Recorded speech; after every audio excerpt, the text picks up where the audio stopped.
to Creative Conversations with CYCJ, a podcast for discussing, debating and questioning justice with children and young people. Hello and welcome to Creative Conversations, episode 20, a podcast series hosted by the Children and Young People Centre for Justice. In this episode, CYCJ's Communications and Engagement Advisor, Katya Allcott-Amjad, sits down with Craig Houston, CYCJ Research Intern, and Dr. Kayleigh Charlton, Research Associate at CYCJ.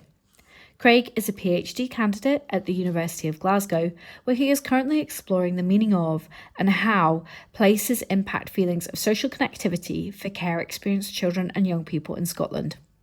He joined CYCJ in January 2026 for a 3-month internship organised through the Scottish Graduate School of Social Sciences.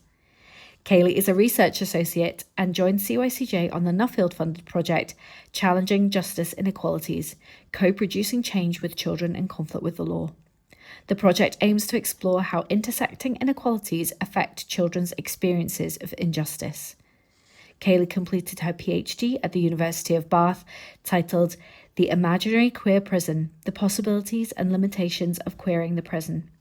In this conversation, we discuss Craig's 3-month internship at CYCJ, including what drew him to the opportunity, what he has learned, and his future plans.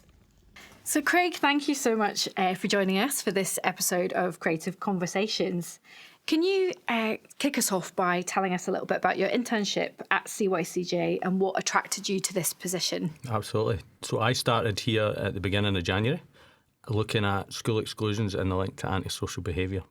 So what the remit of the project was to speak to teachers, delve into the research and find out what we know currently in Scotland about that. And yes, so as you mentioned, your internship is focused on school exclusion and antisocial behaviour. Can you talk to us about why this is so important to understand? I think it's really important because it sits at an intersection of education, justice, inequality and children's rights. And very often, exclusion isn't just a behavioural issue, but it can be a marker of distress, unmet need, or past or current trauma.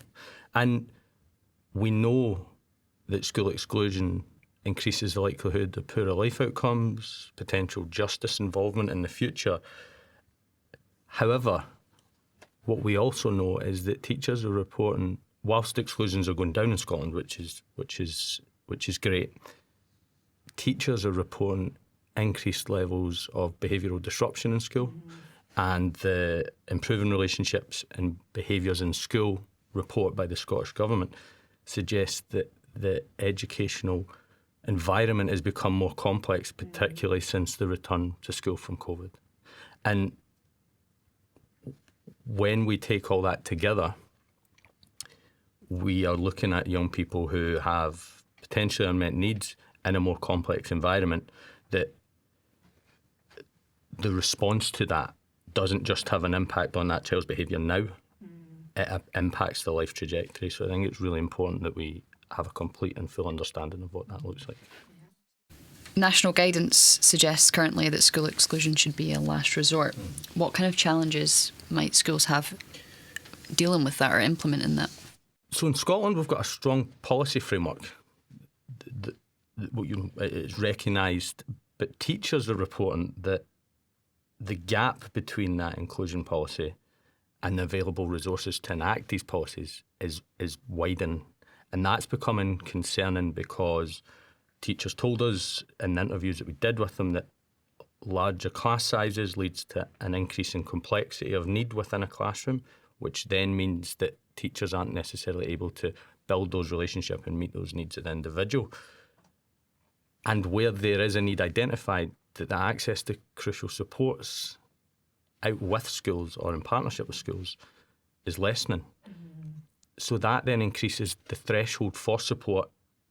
And when, and something that all teachers that we spoke to mentioned was that not just external, but internally the resources are becoming limited. So there's less access to classroom assistants, for example, or higher workload for teachers. So that is creating a a tension. And teachers are saying, we're expected to include everyone, we want to include everyone, but we don't always have the resource to be able to do that. So then themselves are recognising that they're seeing behaviour as a communication, but if that communication is not responded to positively, there becomes a tension. But how do we deal with that to safeguard the rest of the learners, to safeguard the rest of the children, whilst also meeting the needs of that individual? And a last resort, the teachers told us, is great, but only if you have the resource that enables you to stick to that.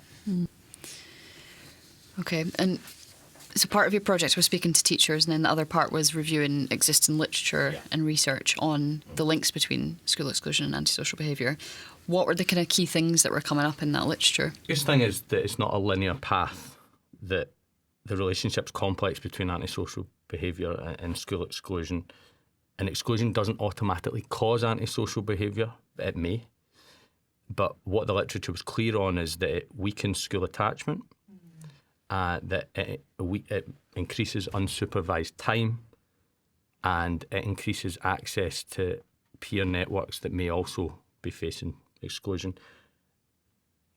And what that does, that cumulative effect, is that it increases the likelihood of later justice involvement, and vulnerability as well. It increases vulnerabilities throughout the life course, well-being, health.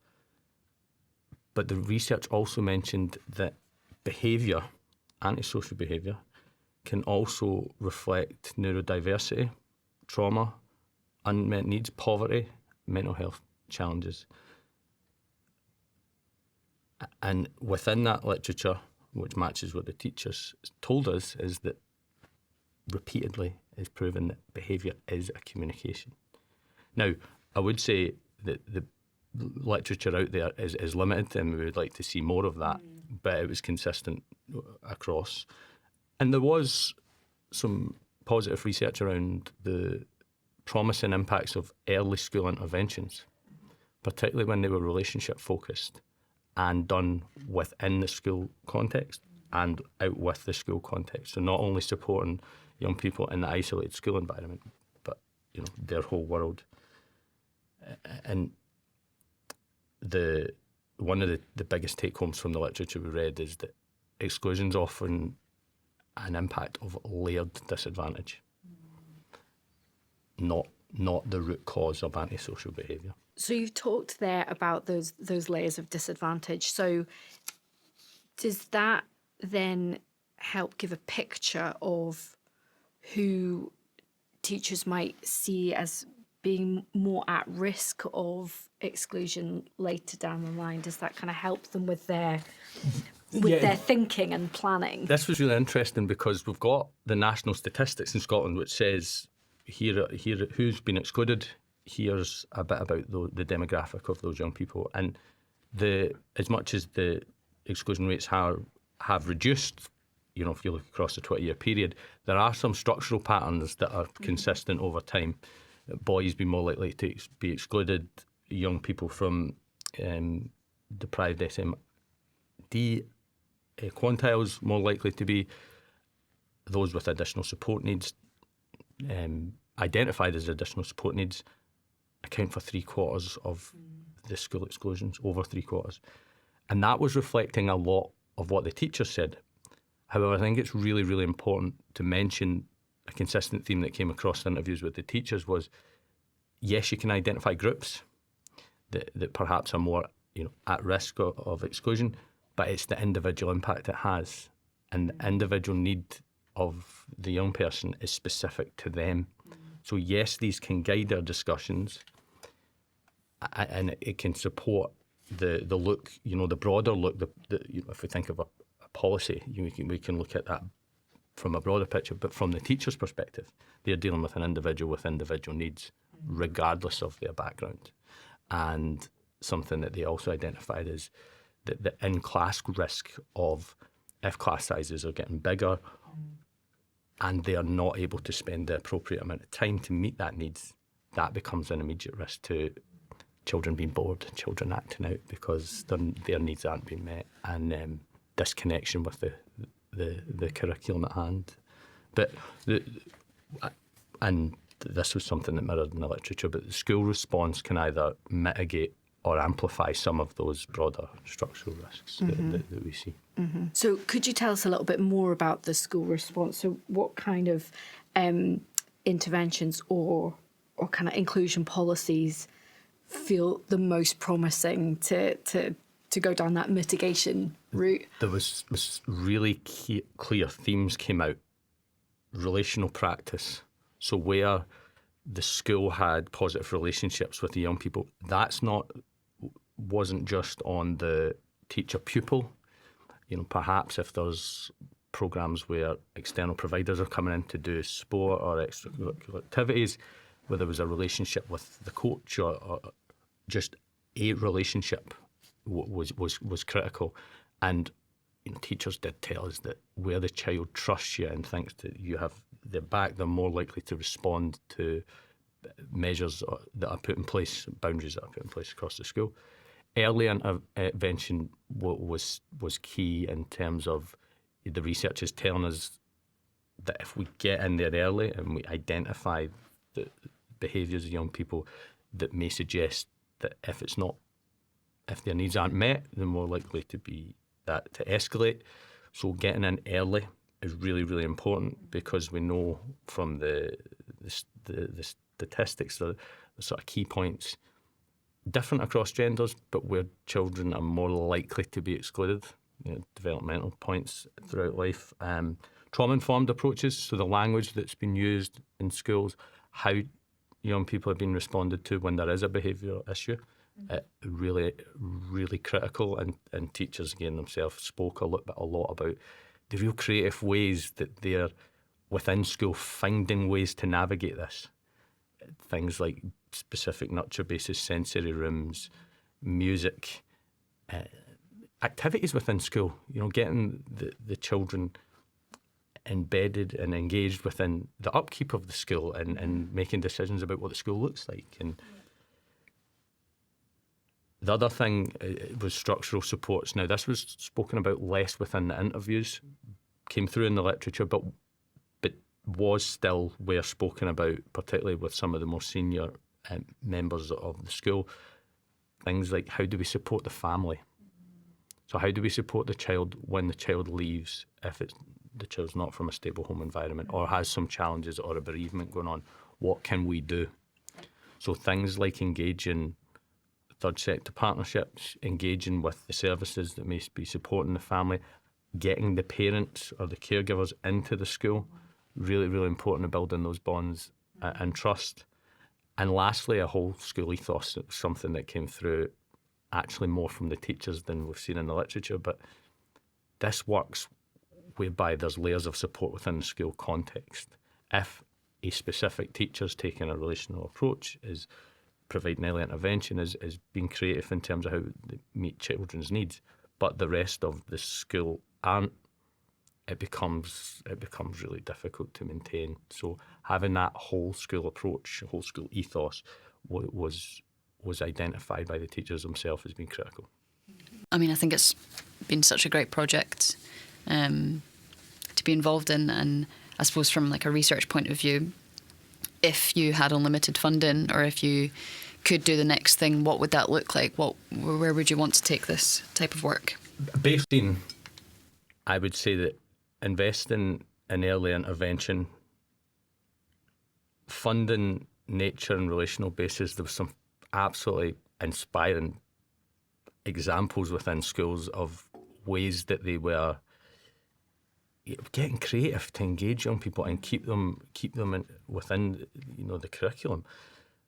Classroom supports, I don't know how many times teachers said to me, they're worth their weight in gold. Not funded or even valued in terms of the role itself. And I think they mentioned all wanting to be trauma informed, but not having an understanding of not wanting to get it wrong, but perhaps not having the skills or the training as part of their training to become a teacher that they would like. And I think something around funding, strengthening family support systems. So yes, it might be the child that's in school and on the register, but how do we prevent, or how do we mitigate against that cumulative disadvantage that child may be facing? How do we engage the families? How do we engage the third sector organisations? And I would also say that one of the biggest things would be more research, because there's just not enough, and research over time. I'm suggesting early interventions and nurture bases, but that needs to be researched to be deemed effective. We need to know that this is effective. We can go by what the teachers are telling us and the limited research that exists, but for that to be robust, we need to measure this over time, and also take inspiration, take ideas from things that are working out with Scotland, but we need to look at research and the impacts of any interventions that we choose. Yeah, definitely. Yeah, so a cheap option there. Yeah. No, it's so interesting. I think I've been interviewing guests across a number of topics, and there's so many things that you've been reflecting that comes through in a lot of topics that we've been talking about across this podcast series. And I always kind of finish on a really tricky question with whoever I'm interviewing. So I'm going to do the same. Sorry, Craig, put you on the spot. But what would be your one kind of key message to policymakers around this work? I would say to not simply reduce exclusion numbers, but reduce the conditions that encourage exclusion. Mm-hmm. So yes, we want to have a situation where no young person is being excluded. Absolutely we do. But we want to remove the conditions that make that likely in the first place. And, you only need to take a broad view of the stats that exist to see how that structural disadvantage, how those conditions can then manifest or be born into the situations where young people find themselves excluded, which doesn't just have an impact now and on their learning, but has an impact throughout their life. And schools can't solve that in isolation. So that has to be, that's a wider approach, and education clearly plays a part in that, but can't be the sole responsibility for change. And I think I'm adding on to that as well, that exclusion policy on its own, if it's not done in a manner that then addresses some of those conditions or structural inequality, it can then, it risks becoming symbolic, it risks becoming tokenistic. And then what's happening is that the teachers may be under further pressure. We may lose good teachers. We might find a situation whereby we are almost ignoring it because teachers don't feel empowered to be part of the change that will really make a difference in young people's lives. Yeah, that's what I would say. Yeah. Well, thank you so much. That's the kind of the end of our questions. Yes, thank you for joining us today, and we look forward to seeing when your research is published, which will be in the next few months. Super. Thank you very much. Thank you both for joining me today. Thank you.